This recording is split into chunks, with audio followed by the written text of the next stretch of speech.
riesgo país que bordea los 1.500 puntos, el más alto en el gobierno de Lenín Moreno, mientras que en esta semana se espera que esté listo el primer informe de la nueva reforma tributaria que estudia la Asamblea. Y también a fines de esta semana se cumple ya el plazo para la aprobación del presupuesto 2020 en la Asamblea. Damos la bienvenida al economista Rodrigo Mendieta. Él es decano de la Facultad de Ciencias Económicas en la Universidad de Cuenca. ¿Cómo mira usted este complejo y presionado panorama?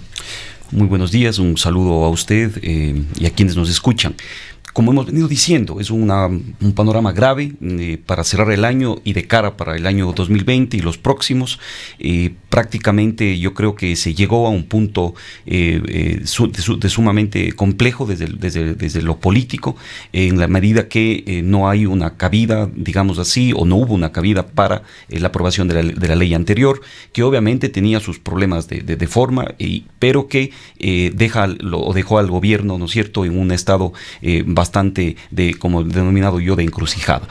Ahora estamos en un último intento y esperamos por lo que se ha escuchado, el acercamiento que ha tenido, entendemos, pues el mismo presidente de la República con las diferentes bancadas. Esperamos que se sobreponga, digamos, ¿no? Se ponga como en primer plano los intereses del país, porque aquí hay que entender que es el Ecuador el que está en esta complejidad económica, en esta gravedad económica, un crecimiento prácticamente nulo, pérdidas de empleo, de miles de empleo cada mes, y obviamente pues como ahorita hemos visto el reportaje, este riesgo país, que es el que recogería todas estas incertidumbres, pues obviamente está disparándose, lo que nos hace todavía más difícil la posibilidad de poder financiar nuestro déficit presupuestario, que a todas luces pues se ha venido dando en los últimos años, y que obviamente pues va generando esta imposibilidad que tiene el Estado de ir cubriendo gastos con los ingresos que se generan. ¿Cómo juega en las actuales circunstancias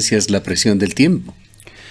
En el caso de la ley última, el tiempo es fundamental, porque tiene o tendría que aprobarse dentro de este año para que tenga aplicabilidad en el año inmediatamente, que sigue, el año 2020, y en donde tenemos una necesidad de financiamiento. Estamos hablando de alrededor de 6.600 millones de dólares, la necesidad solamente de endeudamiento público, y que obviamente pues eso hace que tengamos que, por cualquier... Con respecto al presupuesto. Por cualquier forma, generar ingresos. Esta ley, de lo que se ha dicho de parte del Ministerio de Economía y Finanzas, generaría algo así como 540 millones de dólares para el año que viene. Entonces, es un aliciente, no es, la solución, pero en algo estaríamos, generando ingresos que hace falta para el Estado, y sobre todo, también de cara a este dato del repunte del riesgo país, lo que haría también es dar una señal de que algo se puede llegar a un acuerdo, obviamente entendiendo que también el año 2020 es un año netamente político, electoral, y que obviamente también vuelve más compleja la situación. Ahora, yendo al presupuesto 2020, ¿es posible aprobar un presupuesto sin cimientos, sin piso?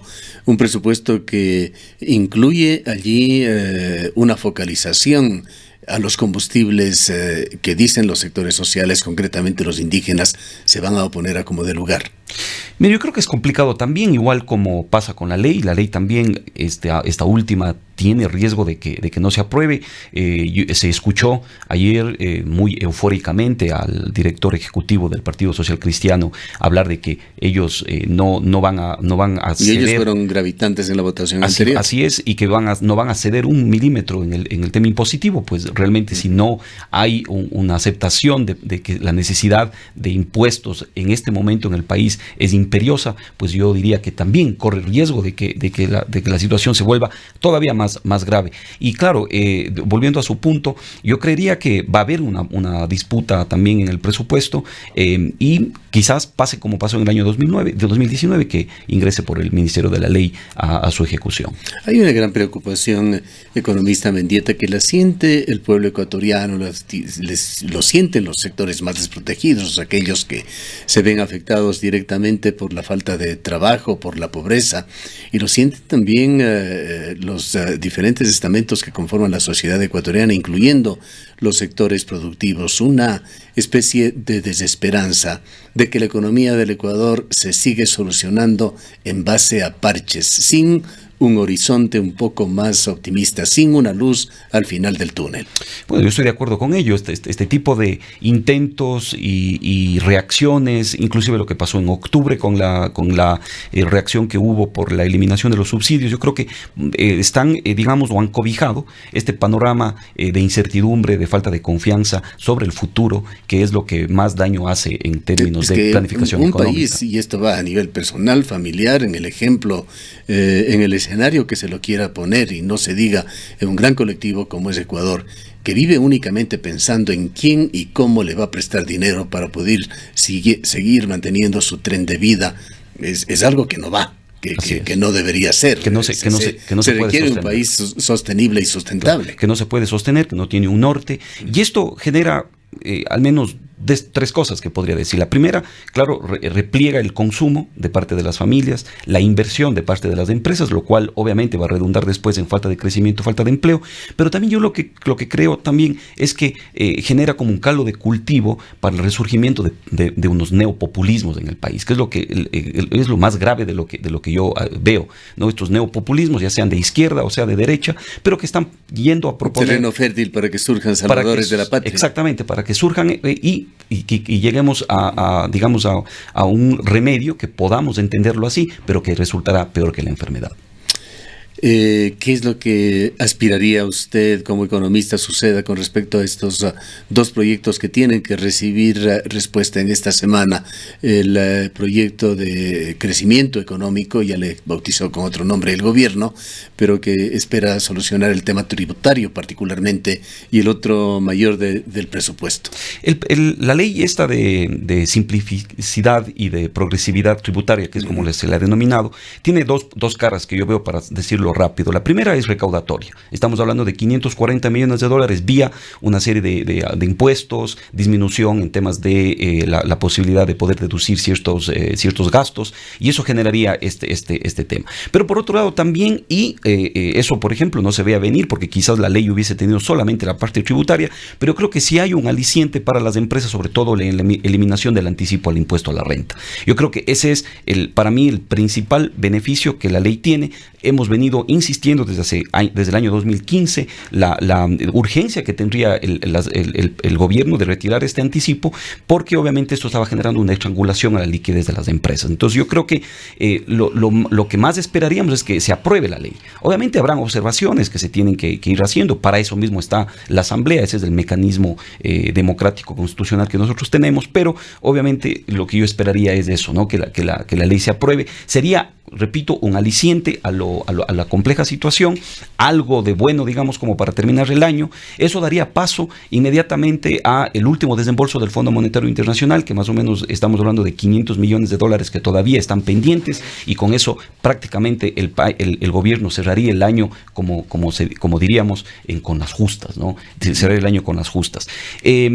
En el caso del presupuesto 2020, yo creo que van a entrar en pugna muchísimos temas de orden más político, repito, de cara a un año netamente electoral, y quizás este presupuesto no sea aprobado, sino pase igual que como el año 2019, que ingrese por el Ministerio de la Ley. Digamos, eso ha venido pasando. Es muy complejo en el caso del presupuesto.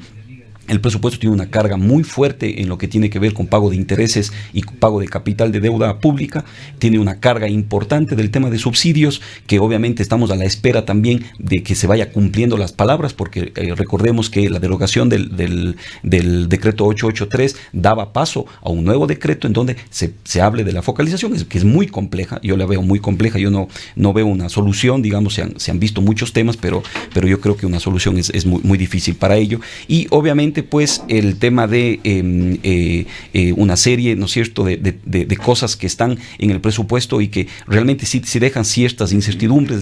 Se habla de 2.000 millones, sí, pues de monetización de ciertas empresas públicas. No se llegó a concretar, por ejemplo, este año 1.000 millones de aquello que estaba estipulado en la proforma del año 2019. Entonces genera ciertas incertidumbres. Repito, eso, ¿no es cierto?, lo que va a generar es, como usted bien anota también, también incluir focalización, incluir temas que no están dados, pues obviamente quizás, y lo más probable es que en la Asamblea, digamos, se tarde el debate, no se tome ninguna decisión y ingrese por el Ministerio de la Ley en el caso del presupuesto. Y lo otro, esperamos que se apruebe la ley, ¿no? Su expectativa sobre el riesgo país, ¿qué va a seguir pasando con este índice? Con la aprobación de si es que se aprueba lo más pronto posible la ley nueva de tributaria y de reactivación económica, yo creería que el riesgo país al menos se mantendría por debajo de los 1.000 puntos y cerraríamos el año de esa forma, lo cual sería lo menos malo, digamos así.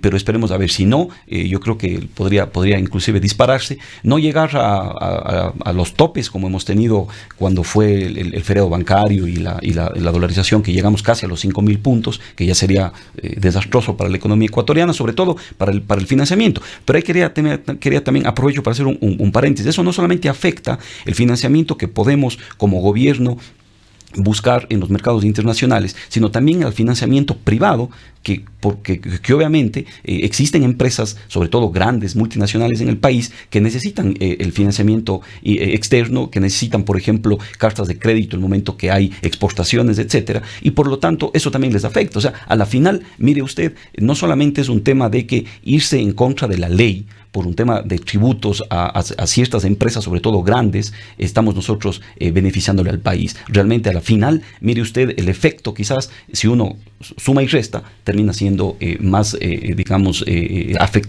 con mayor afectación en este momento que tenemos ese repunte de riesgo país, que repito, pues le afecta también a las empresas privadas, no solamente al gobierno. Gracias por su presencia. Han escuchado al economista Rodrigo Mendieta, decano de la Facultad de Economía.